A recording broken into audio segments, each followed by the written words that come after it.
He needs us. The other has come for the Chosen One, and soon the veil will break. The suffering cannot continue.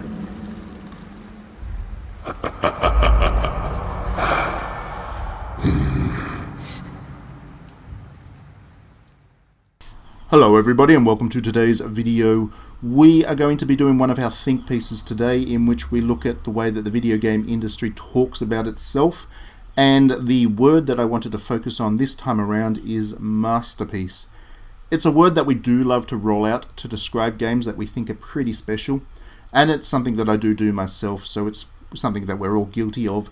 But I did want to pull it back a bit and look at what a masterpiece really is, what it really should be, and the implications that it has for video games as an art form, because I do think that in a lot of cases we misuse the term when we talk about games. See, the thing is that masterpiece has a specific meaning to the arts. That meaning has changed over time. Historically, it referred to a work that was of an exceedingly high standard that gave the creator membership to a guild or academy in that field. Now, that term is not really relevant anymore, but the definition of the word has morphed. So instead, these days, we kind of use it to describe an artist's greatest work, one that highlights their outstanding creativity, artistry, and workmanship, and emphasizes their contribution to the arts. The thing is, and this is where it becomes relevant to video games, by definition, whether you use the old one, the new one, or pretty much any other way that you might want to talk about a masterpiece needs to be attributed to a person, one person. And perhaps the best way to frame this discussion is to also talk about it in parallel with another term that we use in describing a close creative cousin to video games, which is cinema, and that word is auteur.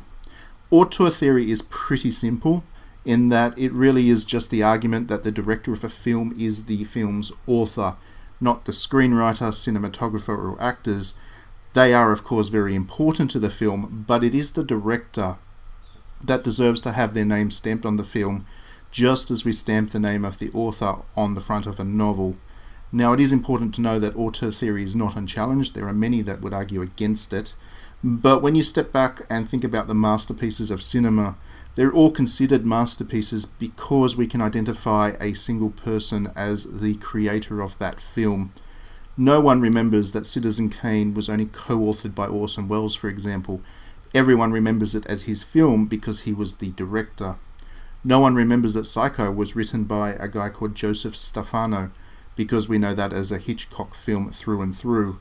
Stanley Kubrick's films all have co-writer credits. I'm pretty sure they were all co-written with somebody or another. And yet every single one of those films is attributed to Kubrick almost exclusively. Sometimes you'll talk about the actors or the cinematographer because they were important to Kubrick as well, but that's really for the hardcore cinema fans. The more casual people step back and they just identify a Kubrick film as a Kubrick film. In each of those cases in cinema, the films are readily definable as masterpieces because, thanks to auteur theory, we can attribute the work to an individual, and therefore we can identify elements of those films that are unique to the creator. They represent the outstanding creativity, artistry, and workmanship that differentiates the work from other great works, which is again the very definition of a masterpiece. If we can't identify traits that are unique to the work and represent a unique mastery over the form, how can we differentiate that work from the other works that are out there that are not masterpieces? So, because remember, a masterpiece is not just something that's better. That's a very vague and subjective thing to hinge membership into the library of masterpieces on, and it doesn't work. It's not about being better. A masterpiece needs to do something to push the artistry forward, and to do that we do need to attribute it to a single person. And this is the point where it becomes quite difficult with video games, because in most cases we don't subscribe to the auteur theory with games, and we generally credit companies for the production of a game rather than an individual. I'll give you some examples to highlight. Now, you may not have watched A Clockwork Orange, but if you're even vaguely familiar with cinema, you know it to be a Kubrick film. However, to know who the director of Red Dead Redemption is, or any one person that was involved with the creative side of that game, you have to have been paying really close attention to that game. You need to have read a lot of interviews, maybe even looked into the credits of the game after playing it, you'll have a great deal of exposure to Red Dead Redemption before you have any idea who the creative minds behind it are. Because to people like me who have a bit of distance to Red Dead Redemption, we just identify it as a Rockstar game. The same goes for anything like the upcoming Cyberpunk. If you pull up 99% of articles written about that game, you will see that it is attributed to CD Projekt Red, not the director, not the screenwriter, not even the producers. It is a CD Projekt Red game, and that is how we talk about video games for the most part. So that is exactly why, for the bulk of interviews on video games, companies roll out the producers or one of the media-facing job roles, such as the head of PR. Producers aren't generally involved in the actual creative process, and of course neither are PR people, but because they have oversight and commercial responsibility for the success of the game, and because the game is actually treated as a product when we talk about it, they're the ones that are best placed to shape the conversation about that game. It is definitely a creative product, but these games aren't visionary works of individual creativity. Rather, they're a collection of ideas and a whole lot of STEM-based project management that is then spun into a cohesive whole. It is a very different approach to creation to any of the other forms of art out there. And I'm not criticizing the games industry on any level for this. It's just a reality that video games are made differently, and they exhibit a different kind of creativity, and that creativity makes it more challenging to attribute the game to a single person in most cases than in film, theatre, painting and whatever else. What it does do though is make the term masterpiece difficult to resolve within the context of video games, because in attributing games to companies rather than individuals, we effectively do two things. Firstly, we acknowledge that there's no one creative vision that drives the development of a game, meaning that it disqualifies itself from being an individual work of brilliance. There are very few games where we would attribute them to a single person, therefore they can't be a unique vision of an individual. Secondly, by attributing a game to a company, we do acknowledge that it is in fact a product first and foremost, where the term masterpiece implies that the work's status as product is really secondary to its value due to its other traits. When we talk about a masterpiece, we're talking about it as a work of art. We're talking about the workmanship and creativity that went into it. Whether it sells or not is not really relevant to it being a masterpiece. Of course, when we talk about video games, the conversations always spin around whether it's going to sell or not.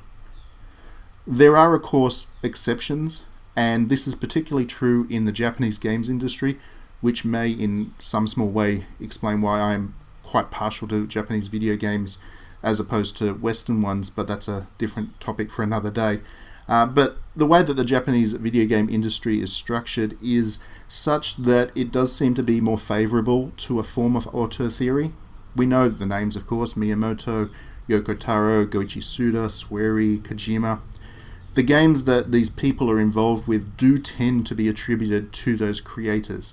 So, for example, Nier Automata isn't a Square Enix game like Final Fantasy or Dragon Quest is, precisely because we acknowledge that it was Yoko Taro's vision that made it stand out from the library of work that is otherwise published by Square Enix. And there are examples in the West as well, of course.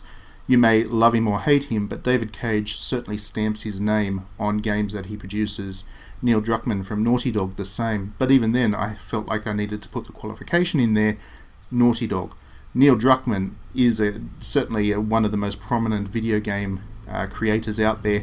But even then, if you look at how people talked about The Last of Us 2, there was an awful lot of conversations about it being a Naughty Dog game rather than a Neil Druckmann game.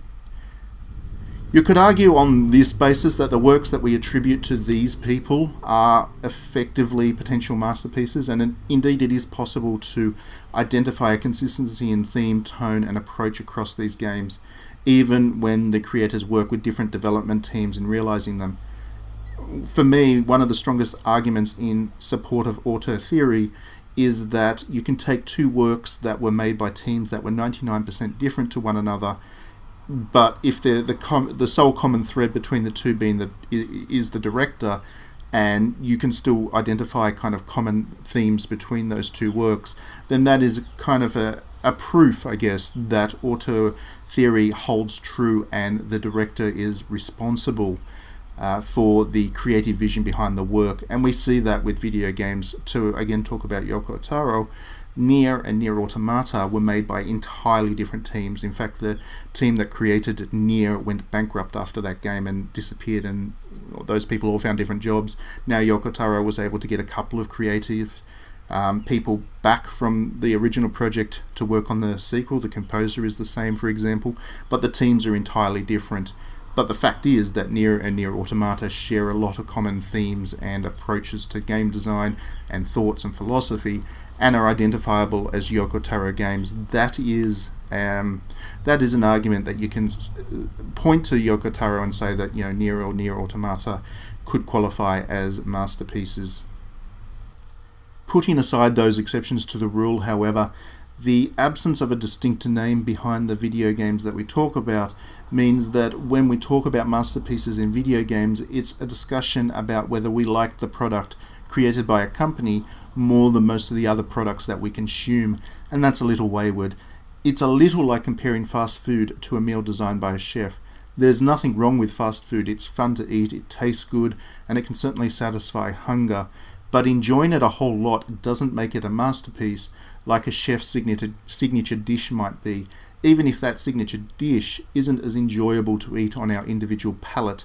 There have been plenty of times I have been to restaurants, fine dining restaurants, with named chefs, and I haven't enjoyed the meal anywhere near as much as I've enjoyed McDonald's when I've been in the mood for junk food. But that's not to suggest that McDonald's creates masterpieces and that chef did not. It's not. Masterpieces is a word. The word masterpiece is not actually related to our subjective tastes anywhere near as much as we often talk about in video games. And that's why I think it's really important that we keep context in mind when we're talking about masterpieces in video games, because as I've talked about a few times in the past now, if we want to talk about video games as artworks and we want games to be seen as art, then it is important that we're able to draw a line between what a masterpiece is and what is something that we've just really enjoyed. There is a specific way to talk about the arts, and too often with video games, we latch onto the language of the arts without really considering the implications of doing so, or necessarily, you know, talking about video games as art forms as a result, even if we're using those terms. Anyhow, that is enough of this rather long video. I am keen as always to hear your thoughts on the term masterpiece and whether we should be applying that to video games, and if we should, how we should be doing so. Please do sound out in the comments, and otherwise we will see you at the next video.